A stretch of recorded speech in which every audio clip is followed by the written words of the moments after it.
I'm not as good at that. I think, having, so I kind of combine systems and processes. I think of them kind of interchangeably. You're I think of it coach. as like the what and the how. The system is the what, the process is the how. Okay. Because it's like therapy session. I like the business There you therapy. That's what you should call it, right? So we're doing business therapy. I'm always worried about calling it business therapy, though, because I don't want to be called a therapist. Yeah, right. Yeah. You probably need a PhD or something. We call it a therapist. I might get hit by some kind of like regulation if I start calling myself that. Right. Anyway. So the what is, I guess, having what my services are. Give me some direction on this question. So yeah, I think, there's the people and you've got the leverage through people's time, but what are some of the things that you have to implement? Because you've got the people, but what systems and processes, the what and the how of how they're executing your vision, I guess I would call it. Yeah. So like take social media, for example. I have a team that I've built up over a period of time over there, and then introduced a team leader that kind of came up through the ranks there so that she can lead that out. But they're focused on making social media awesome, right? Is that like a system? Yeah, and that's the thing. So you've got the people, but without giving them the systems and processes, there's probably not going to be a lot of ways for you to step out, right? Because otherwise you'd be sitting there directing the band the entire time. So the system is it comes to people. That's how I think about I'm a hammer trying to figure out. You're telling me I got to do a flathead or a Phillips, and I'm thinking of everything like people, right? But yeah, that's the system is the people. I don't know if that's a good answer, but it's your answer, and that's the thing. So what would be your systems and processes when it comes to people then?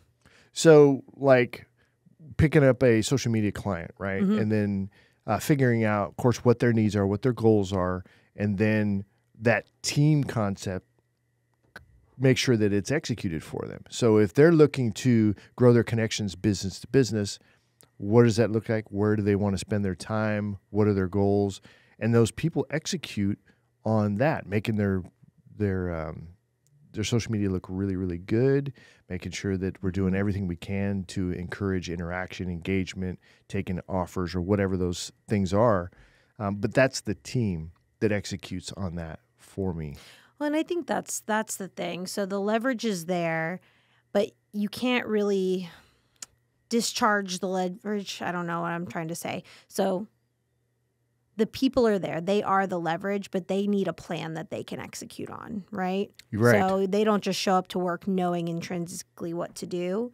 So if you're able to have the mental bandwidth, because you're not answering the phone, you're not doing everything, to then create larger scale systems and processes. So and I know you've got systems and processes in your business because we talk about them every week. So when a client hires you, your system is to do the interview and with the client to see what they need, what kind of virtual assistant they want. Then your recruiter goes out and actually looks for them. And so your recruiter knows when you get a new client, I'm going to post a job, and they go through the whole process of it. And that's how you've been able to start to abdicate those positions in your company, is you know how to do it.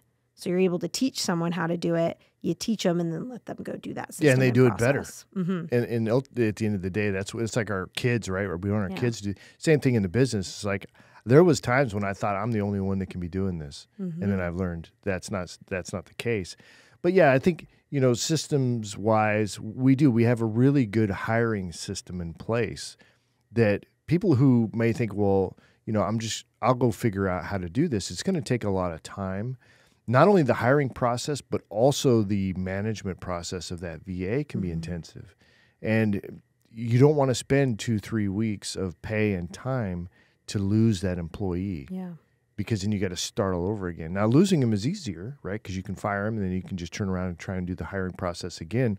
But analyzing, where did you go wrong? See, I've been through all of this. I've hired a lot of people, and myself, and then also with the team. So I've learned from my own mistakes and my own successes, and then learned from my team's mistakes and my team's successes, and we get better and better as we go along. Well, and that's a conversation I have with people often. It's like, why haven't you hired someone for this position that you know you need? oh, well, I'll have to pour the time into training them. And what if they leave? And my question to them is, you go through all the time of training them the first time. Is training the next person if they leave, is that just as hard as the first time? It can be. It can be worse. Oh, because, okay, tell me about that. I mean, now you may have a little bit more of a system and process in place that can be helpful with that, but the emotional trauma of the whole thing can be like, oh my gosh, especially if you're already struggling, because a lot of business owners, in my experience so far, they're not even looking to hire remote workforce until they're overwhelmed. Yep. And then they're like, oh, now I got to train them, right? And then what if they leave? So part of my process is to create this really nurturing, supportive, hub of Filipino workers that they manage each other, they support each other. It's like basically a Filipino company that, because that's every employee and even my COO. It's like my wife helps me, and then Brooke, she's involved in a lot of the processes too, but it's Filipinos otherwise. So there's that culture, and there's that, I'm trying to create that where they want to stay, because when you improve retention, then it makes it better for the client. It's less risk. So you get to choose who you want to hire at the end of the day, but we pick some really good folks for you. And then you make that final decision of who you got good chemistry with, or who you think you have good chemistry with, right? In your 1 or 2 interviews, or however many that you're wanting to participate with this person before you pull the trigger. But it could still go bad, right? Well, when you have a whole team that can go and redo this for you and set it up to where all you have to do is that part, that's a lot easier to do than if you were to have to go do all of the screening and all of the other things that come with that on top of everything else you're struggling with. That's emotionally overwhelming, and that's not where I would want to be. So that's... I think that's huge, creating that culture where they want to stay. So it sounds like when you do hire a VA for a company, even though they're technically, if you hire a full-time VA, that VA is working for that company full-time, but they still have the resources of your entire team to come back to for help and support. Yep, and that's more important than you realize, because that if you've got that employee and they're working for you, that's great, because you can kind of walk it out together, right? Depending on how much time and effort you want to put into that person. But when they're tethered to a whole culture thing that's going on, and they can get support, that support is huge, because if they feel isolated and alone and they don't feel like they can get the help that they need, because they won't tell the boss, hey, I don't think I can do this, what you said, but they will tell their VA supervisor to say, hey, look, this is where I'm struggling. Oh, well, we can help with that. We'll plug you in over here, or we'll do whatever, or we can help communicate with the owner in a way that makes sense for the owner to be like, oh, okay, cool, let me get them the help that they need. We facilitate, we act as that third party, and that's super valuable. Again, thinking long-term with these employees is how I approach it. Not everybody would want that. We also do like daily services or whatever. We can do that kind of stuff too. But for somebody who wants a member of their team to kind of go the distance, our service is like a no-brainer to do. Well, and that's a unique perspective on it that I haven't heard in the VA space before. I feel like it's very easy to think of virtual assistants as almost like robots, because you don't really see them. They're all the way over in the Philippines. I feel like people can kind of think of them the way we think of AI, which is incorrect. They are people. They're very smart people. They're very capable people. And without that culture, without a team to fall back on, you could go and find a VA by yourself.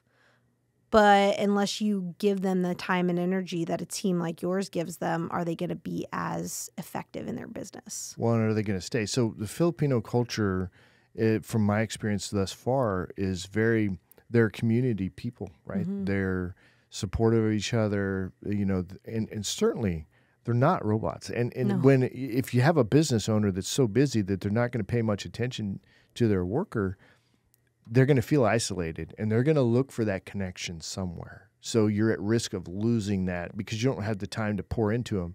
But when they're part of a whole culture at our company, and they're managed and supervised by, it's a nurturing environment that they're a part of, they feel supported and connected and heard. And I think that all those things are important. So that's really what I strive for on my side, because that's how I am as a person. I would want that to work for a company that cared about me and provided support. So that's what I created. Yeah, that's huge. And Do they get excited about helping your business grow? Yeah, they do. And one of the biggest things is the podcast, because they're part of something that is pretty large, and they get excitement out of being a part of that. And they'll follow the social media and all of that stuff too. And we get on our, Monday Zooms. That's the one morning meeting that I'm on, and we have a whole screen full of remote workers. And, we'll do like a little contest thing, who's got the best backdrop, or virtual background or whatever, and just have a little fun with it. But it's meant to create a feeling of community that way. And then of course we have our own teams and stuff like that that's there. But yeah, offering a good workplace for employees is, I think, more important now than it has been in a long time. And it's certainly something we pay attention to on our side. Yeah, imagine you're doing all of that work that most companies struggle with here in America, creating a positive company culture. Mm-hmm. So what if business owners just didn't have to worry about that on their end because someone else was doing it with their workforce for them? Yeah, that's what we've created. I know there's some staffing companies that like that idea too, but boots on the ground, actual, in the business staffing, you have to kind of create that where you're at. Mm-hmm. It's difficult for a staffing company to do that. But where we're at, we can have a little bit more of a team vibe, and I'm always looking for ways to improve that. And I talk to my team leaders about that as well. We're going to be implementing an awards thing, right? We can create a really cool award through Amazon. I can have it shipped to the Philippines, when they get like an achievement award that they can display. They can have it in their house. It's a nice award. But that's just another step in that company culture part. Yeah. I have a lot to learn there too. I'm certainly not perfect, but it's in my heart to do well there. Well, and I think that's important, because a workforce that's excited and feel like they're contributing to something bigger are going to do better quality work and be willing to put in that extra effort that disassociated employees aren't going to. So you practice what you preach. You have leveraged out as much as you can since you became a virtual assistant in a company, and you've really built your business on leverage. So have you seen that affect your business in regards to how you're scaling up? Oh, it wouldn't have happened without that, certainly. But building out the workforce as I'm growing, identifying needs, bringing in additional revenue, and then continuing to expand. I reinvest pretty much all of my business profits back into growing, because I know where I'm going. Well, at least you probably, since we talk about it so much, right? It's like, I know where I'm going ultimately, but figuring out that path is just part of the fun part for me. But yeah, I love building out these teams and executing on ideas that are going to be profitable for the company. That's where I get a lot of joy out of doing this. Yeah. And I feel like some people do not invest in leverage because it takes away from their profit, but you're doing the exact opposite. You're taking any profit you see and you're reinvesting in leverage. Where do you get the confidence to keep doing that consistently? I don't know. I see the benefits, right? I see it all around me. Businesses benefit. When you have a service that you're selling that is truly beneficial, there's a lot of confidence that can just come from that. And then because you see it work, it's affordable, and there's enough profit margin in it. So and for me, I just like this, I'm going to keep scaling on that. Mm-hmm. Yeah. And you have seen it dramatically affect just the gross revenue from where you were in August to today. It's been just less than a year, like a couple weeks shy. So how has that been 1 year later, revenue-wise? So I started in August, right? It was when I hired my first one. Well, I didn't even start offering VA services till February. So technically it's only been like 5 months. And you're talking about growing to 6 figures in February, March, April, May, 4 months, and then to $250,000 in another 3 months. So the revenue is there. That's another thing for confidence wise, when you see that, okay, we're over 10,000 a month. Now we're at 14. Now we're at 18, fixing to be 20. It's like that builds a lot of confidence in what you're doing. Oh yeah, because I feel like a lot of businesses can resonate with doing a lot of effort and not seeing a lot of results. Like, you're doing something, but you're not seeing the results yet. And you have to trust the process, which is the worst. But for you, you're trusting the process in that you're seeing the results and you're like, I'm just going to keep pouring into this result so I can keep seeing that result multiply. Well, we get better at it like all the time, and new ideas come up. Like here's an example. There's an electric company or electrician company, and they want to be able to shop parts that they need, and these parts can vary from like $150 to $500, right? But that's time. That's a lot of phone calls, right? Well, what if they just had somebody shopping these parts for them? They could save a ton of money, right? And you only need a few of those to make up that VA salary. So that's just the creativity of that process, the new ideas on how to do things. The conversation we had about, cold callers. I had thought about cold callers needs to be a monthly thing because there's lots of training and lots of other things. So it's going to cost a business, $2,000, $2,500 a month to have a full-time cold caller.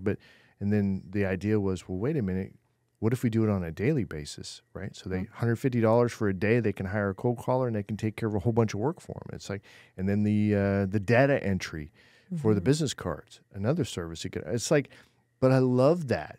So then it's a matter of, okay, well, how does it fit into an actual plan that we can execute on that fits within what the company's doing and it's profitable and we go with it. But there's a lot that you can do with virtual assistants.